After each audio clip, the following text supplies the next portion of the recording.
Assalamualaikum dan salam sejahtera murid-murid, bersama Cikgu Ridzuan bagi subjek Pendidikan Kesehatan tahun 4. Minggu ini kita masih lagi berada di unit 11 Sayangi Diri, F petunjuk awal dengan tajuk yang baru yaitu punca, kesan dan cara pencegahan penyakit tidak berjangkit. Sebelum kita mula, jom kita ulang kaji terlebih dahulu pembelajaran kita pada minggu lalu. Minggu lalu kita sudah belajar berkenaan dengan contoh penyakit tidak berjangkit. Cikgu pasti dan yakin semua murid-murid sudah tahu apa itu penyakit tidak berjangkit dan contohnya. Kita ulang sikit. Yang pertama sakit jantung, yang kedua asma, yang ketiga penyakit buah pinggang, dan yang keempat diabetes ataupun kencing manis. Kita semua sudah tahu penyakit tidak berjangkit tidak akan berjangkit kepada orang lain, tetapi apa? Tetapi boleh boleh kena disebabkan oleh beberapa perkara, beberapa faktor. Pertama, genetik. Kedua, usia. Ketiga, gaya hidup. Genetik apa? Genetik itu adalah warisan daripada ibu bapa ataupun ahli keluarga kita. Tetapi tidak semua orang akan mewariskan penyakit itu. Contoh, ibu kita ada penyakit jantung, belum tentu kita akan kena, ya. Tidak semua, segelintir saja. Yang faktor yang kedua, usia. Orang-orang yang berusia lagi senang kena penyakit tidak berjangkit. Dan faktor yang ketiga, gaya hidup. Gaya hidup yang tidak sihat. Makan tidur. Bila nak bersenamnya, oh tidak. Ingat ya murid-murid, penyakit tidak berjangkit merupakan penyakit yang bukan semua orang akan kena. Berbeza dengan sakit gigi. Sakit gigi semua orang akan kena atau telah kena.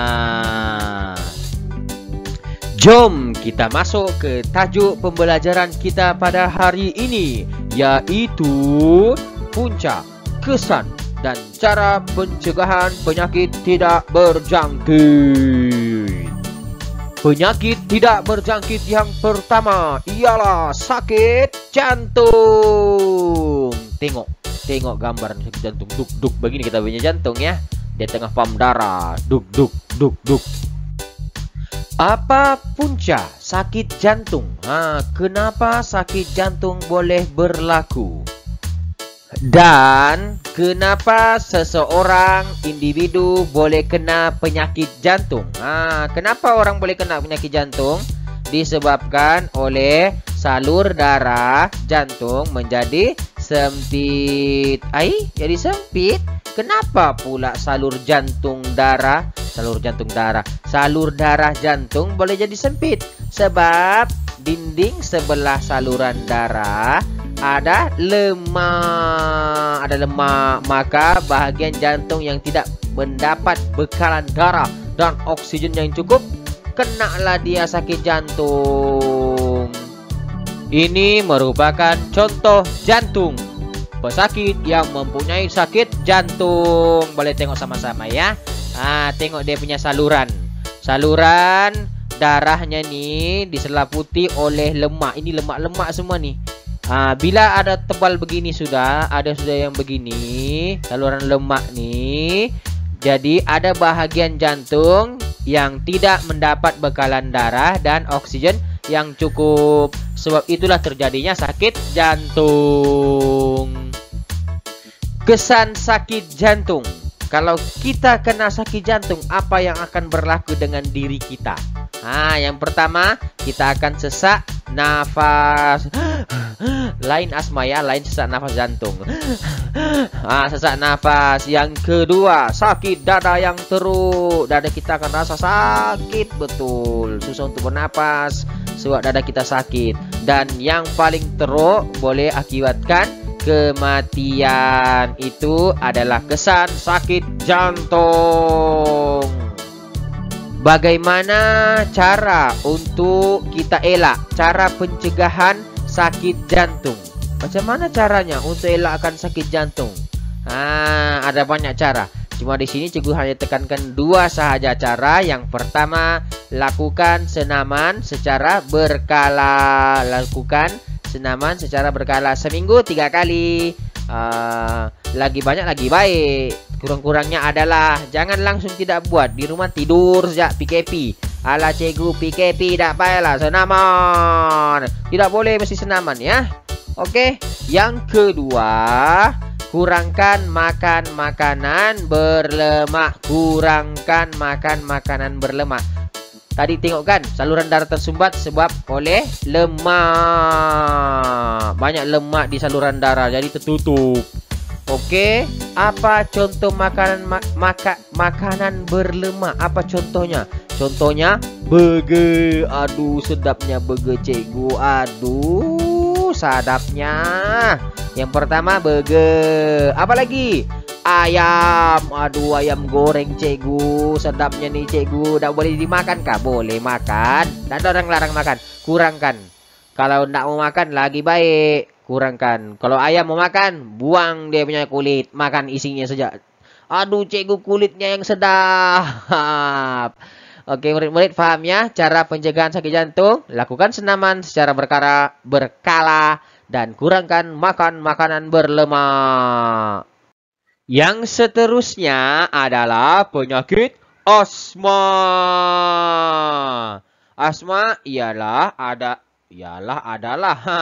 asma adalah penyakit paru-paru kronik. Yang warna merah tuh kita punya paru-paru ya.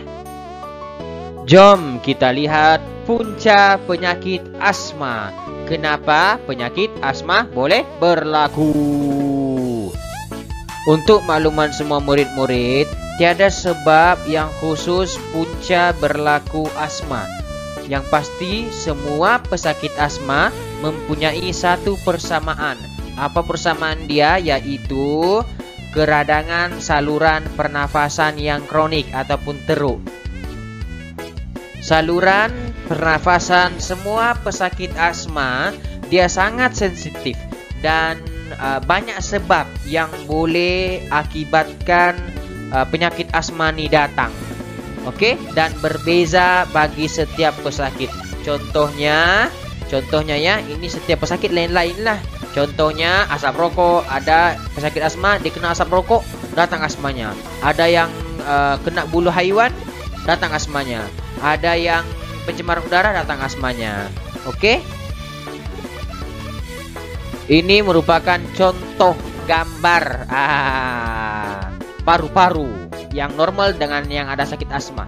Ini contoh gambar paru-paru kita ya. Kalau normal dia akan seperti ini, luas dia punya. Dinding saluran pernafasan besar sejak dinding saluran pernafasan kita ya. Oke, bila orang tuh ada kena penyakit asma dan kemudian dia terkena bulu kucing, contoh, ada orang kena bulu kucing baru datang asmanya. Ada orang kena asap rokok datang asma. Oke, bila dia kena gejala puncaknya kena sudah dia. Apa yang berlaku dengan paru-parunya? Yang dinding saluran nih dia akan jadi kecil. Tadi besar kan begini, tengok luang. Tengok ini, besar kan? Orang penyakit asma bila kena alahan-alahan tertentu dia akan jadi kecil begini saluran. Sebab itulah terjadinya asma, puncak asma. Ini contoh gambar yang lagi jelas ya. Kalau normal dia punya saluran pernapasannya seperti ini. Bila kita ada penyakit asma, saluran pernapasan di paru-paru itu begini. Jadi kecil ruangnya. Ini besar saja. Bila sempit begini itu yang terjadi macam bunyi besiul tuh. Oke murid-murid. Kesan penyakit asma. Apa yang akan berlaku jika kita ada penyakit asma? Yang pertama sekali, kita akan sukar bernafas dan tercungap-cungap. Contohnya yang selalu kita tengok tuh, kalau ada kawan kita ataupun ahli keluarga kita ada asma, kita akan nampak tuh mereka akan jadi gitu, dia macam tercungap-cungap gitu. Suaranya tuh dia punya ini macam bersiul-siul, macam cikgu cakap tadi. Itu yang pertama kesannya. Yang kedua, batuk-batuk. Orang yang ada asma nih, bila dia kena asma dia akan gitulah, lebih kurang lah. Dan tapi kena ingat ya, kalau contoh, cikgu bagi contoh, kalau ada jiran ataupun kawan kita batuk-batuk, jangan kamu pandai-pandai label dia itu ada penyakit asma ya. Yang boleh tentukan kamu ada penyakit asma atau tidak hanya dokter seorang sahaja. Paham? Oke, dan yang paling teruk, jika kita ada penyakit asma kita tidak pergi rawat, biar saja penyakit asma tuh boleh mengakibatkan kematian. Jadi bila kena penyakit asma, cepat-cepat pergi jumpa dokter. Kalau ada obat, termakan obat. Oke? Cara pencegahan penyakit asma. Bagaimana kita mau cegah penyakit asma nih? Ada dua caranya ya. Nah, ini antaranya lah, ada dua cikgu bagi. Yang pertama sekali, elakkan daripada faktor penyebab. Apa faktor penyebab asma? Kita elak. Contohnya kawasan itu berhabuk. Tak payahlah pergi situ kawasan yang berhabuk tuh, ataupun kawasan itu ada asap rokok. Tak payahlah di tempat situ. Jiran-jiran kamu, kawan-kawan kamu merokok. Jangan berada di kawasan yang itu. Oke, yang kedua, sentiasa jaga kebersihan. Menyapu, mop lantai. Jangan ada biar habuk satupun di rumah kita. Seterusnya adalah penyakit buah pinggang. Mana satu penyakit buah pinggang? Mana satu kita punya pinggang? Yang ini, yang bulat dua tuh. Penyakit buah pinggang ataupun kerusakan buah pinggang.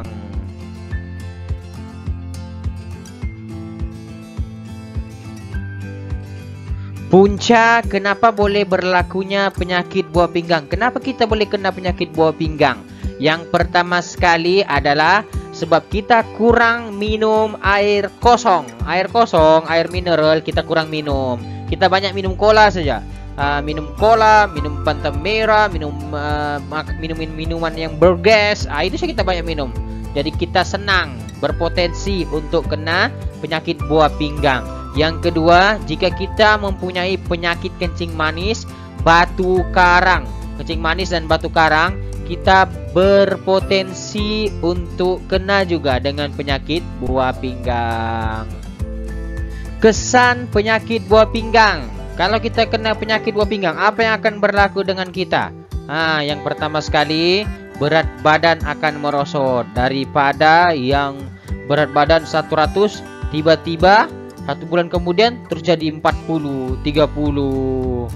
Oke, berat badan merosot secara mendadak, tiba-tiba berat badan turun. Yang kedua, kencing berdarah. Masa kita buang air kecil, air kencing kita tuh berwarna darah juga. Kesan penyakit buah pinggang ya. Kalau kita ada penyakit buah pinggang, kencing kita tuh warna darah. Begitu. Sakit, dan yang ketiga sakit pada bahagian pinggang. Cara pencegahan penyakit buah pinggang. Yang pertama sekali adalah minum air putih, minum air kosong sekurangnya 8 gelas satu hari. Berapa gelas? 8 gelas air putih ya, air kosong, bukannya minum cola 8 gelas. Oke, susahnya cikgu minum 8 gelas, banyaknya itu. Tidak susah sebenarnya kalau kamu set masa. Kalau kamu minum satu kali memang susah. Jam 9 pagi minum 8 gelas. Aduh, habislah susahnya tuh. Jadi apa yang perlu kamu buat? Set masa. Tengok jadwal seperti ini. Bangun pagi, terus minum 1 gelas. Kamu bangun pagi, sembahyang subuh sekitar jam 5, 5:30 kamu bangun sudah. Mau sembahyang subuh. Minum 1 gelas. Oke murid-murid. Cara pencegahan penyakit buah pinggang yang seterusnya adalah bersenam. Bersenamlah, kita buat senaman-senaman. Tidak perlu lama, yang penting konsisten. 3-4 kali seminggu. Oke murid-murid, macam mana bersenam cikgu? Bersenam, jogging kah, tekan tubi kah di rumah? Boleh buat di rumah ya. Oke. Secara kesimpulannya, apa yang telah kita belajar pada hari ini dan minggu lalu, untuk kurangkan risiko penyakit tidak berjangkit. Bagaimana? Yang pertama sekali, buat pemeriksaan berkala. Maksudnya jumpa dengan dokter. Okey murid-murid, setahun kena ada jumpa dokter untuk buat pemeriksaan, medical check up. Okey, yang kedua, mengamalkan pemakanan yang seimbang. Dan yang ketiga, bersenam. Untuk tugasan pada hari ini, apa yang perlu murid-murid lakukan? Nah, hari ini murid-murid hanya perlu menjawab soalan kuis penyakit tidak berjangkit. Link cikgu akan berikan di dalam grup WhatsApp kelas masing-masing. Itu sahaja daripada cikgu pada hari ini. Jumpa lagi pada minggu hadapan. Jaga diri, jaga SOP. Paling penting jangan lupa solat. Bye. Assalamualaikum.